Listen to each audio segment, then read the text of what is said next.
Welcome to my channel, guys. So these are my measurements that I'll be using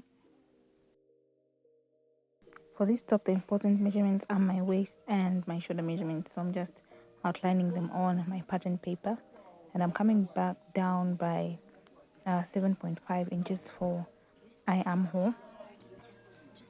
So my top length is 16 inches as you saw, and I'm just outlining it out. So I made my neckline.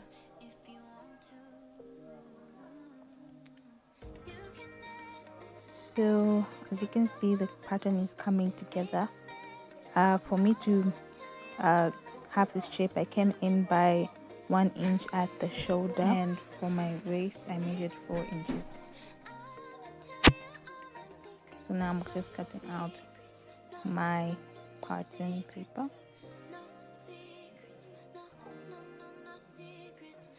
So guys, this is my first time creating a video, so yes, I hope you guys bear with me. So as you can see, I am making my back neckline and my front neckline, just outlining them for you, and also just labeling the fact that the back should be cut out.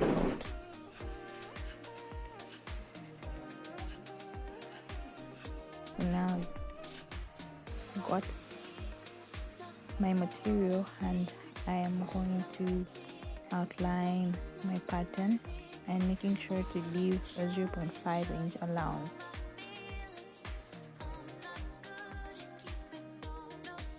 So this is the back that I am cutting out, and it's on fold.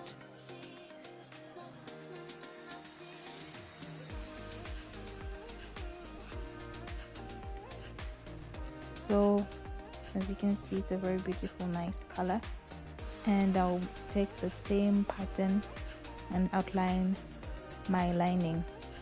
I'm going to use the same material for my lining. So as you can see, I'm just cutting out my lining as well.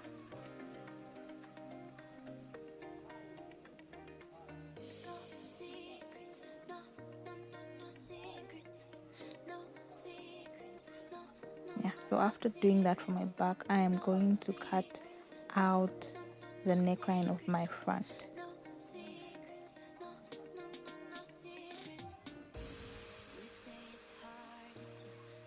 I'm getting my chitenge. I'm just arranging the pattern there, drawing out my pattern on the chitenge and leaving an allowance for 0.5.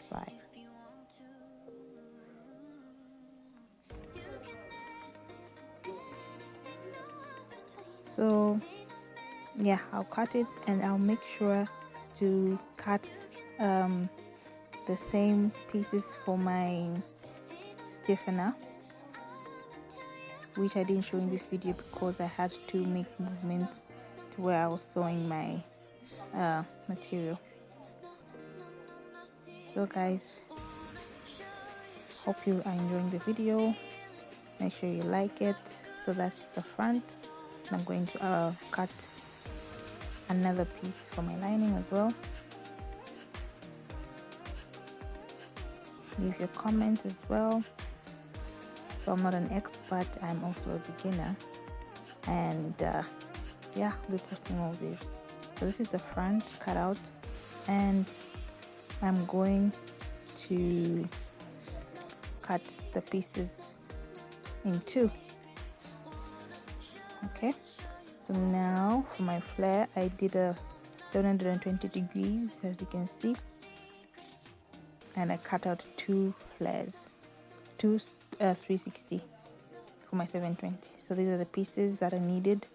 I have my belt, I have my back, I have my front, and my circle, and I'll use lining for the circle. So this is the top part of the top, and I have already lined it and turned it inside out, as you can see. So what's remaining for me now is to attach the peplum and the belt together with the top part. So it's a bit tricky. It was a bit tricky to record this, so I just have clips for you guys. And yeah, this is what it looks like, and this is the finished product. Hope you guys enjoyed. this video. This is my first time. I'll get better with time. Thank you.